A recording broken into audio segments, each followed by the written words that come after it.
41 days out, and those are the voters Donald Trump needs to talk to. They are waiting to hear from him.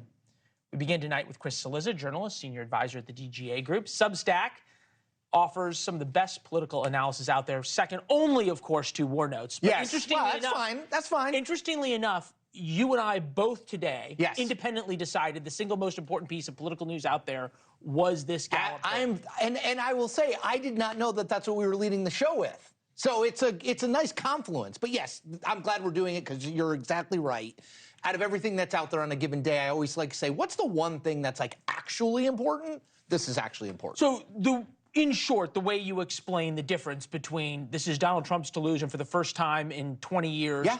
Americans prefer Republicans over Democrats, and yet Trump is down multiple points and tied in swing states is mean tweets. Okay, let me expand slightly on that. Okay. All right. If I didn't, we just go to break. No, so here's what I think. He is, without question, who the base of the Republican Party wants, identifies with, and thinks is their guy. That was clear during the primary. Right. It wasn't really a contest, right? He ran away with it, if we're being honest. It was a coronation. The problem in my mind is Donald Trump is among, if not the weakest, general election nominee for Republicans. So there's no way that someone other than Donald Trump was going to win the primary. It's just, pick who you think is going to run. He was going to win. Okay, let me put this in short for you. Yes. If Nikki Haley was the nominee, she'd be ahead by 5 to 8 points. Right. Okay. So that's the issue. Just based on, by the way, Leland, just based on, I would say if generic Republican. Right, well, that's what the poll says. That person, a Republican, if you showed me that Gallup data and you said, all right, Chris, you've just flown in from another planet, you don't know who's winning, which party do you think is winning the presidential race? I would say, well, obviously the Republicans. By 5 by a statistically significant margin. All right, so Kamala Harris is doing her very best to run as anybody but Trump because of the unpopularity of Trump, and you could say the lack of popularity that she enjoys, or at least did before she became the nominee. Here she is with Stephanie Ruhle. You and I differ on the interview, but we'll take a listen. Yep. He's just not very serious about how he thinks about some of these issues. And one must be serious and have a plan, and a real plan that's not just about some talking point ending in an exclamation at a political rally, but actually putting the thought into what will be the return on the investment.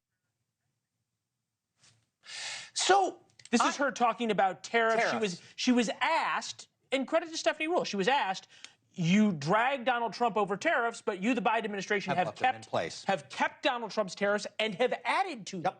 And that's her answer? So the thing that I struggle with when it comes to Trump versus Harris is a lot of people say, like, well, Trump's not serious and he says all kinds of crazy stuff, and how could you buy? I sort of grant all that's true in my mind. Donald Trump could win this race if he disappeared for the next 41 days and issued a press release once a day, no True Social, no Twitter, no campaign appearances, no speeches, no media appearances, just one statement a day on immigration and the economy, and said, look, Kamala Harris had 3.5 years to do this and she didn't do it.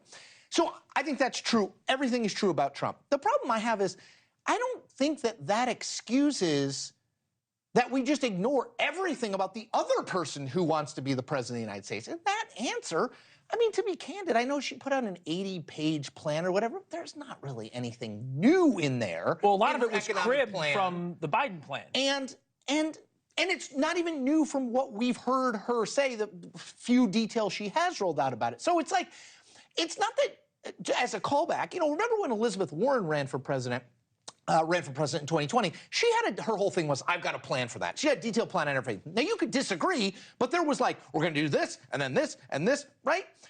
That's not the Harris campaign. Never has been. It wasn't her campaign in 2020, and it's certainly not her campaign now. So I don't buy that we have to give Kamala Harris a totally free pass because Donald Trump is who Donald Trump is. I grant that. Well, you say we don't have to give her a totally free pass.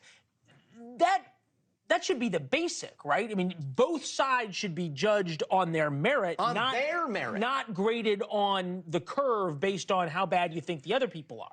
Which seems to be Stephanie Ruhle's part of saying, I don't want to say the quiet part out loud, but just exposing to the viewers how she really thought. Thanks for watching. Go to joinnn.com to find NewsNation on your television provider. And don't forget to click the red subscribe button below to get more of NewsNation's fact-driven, unbiased coverage.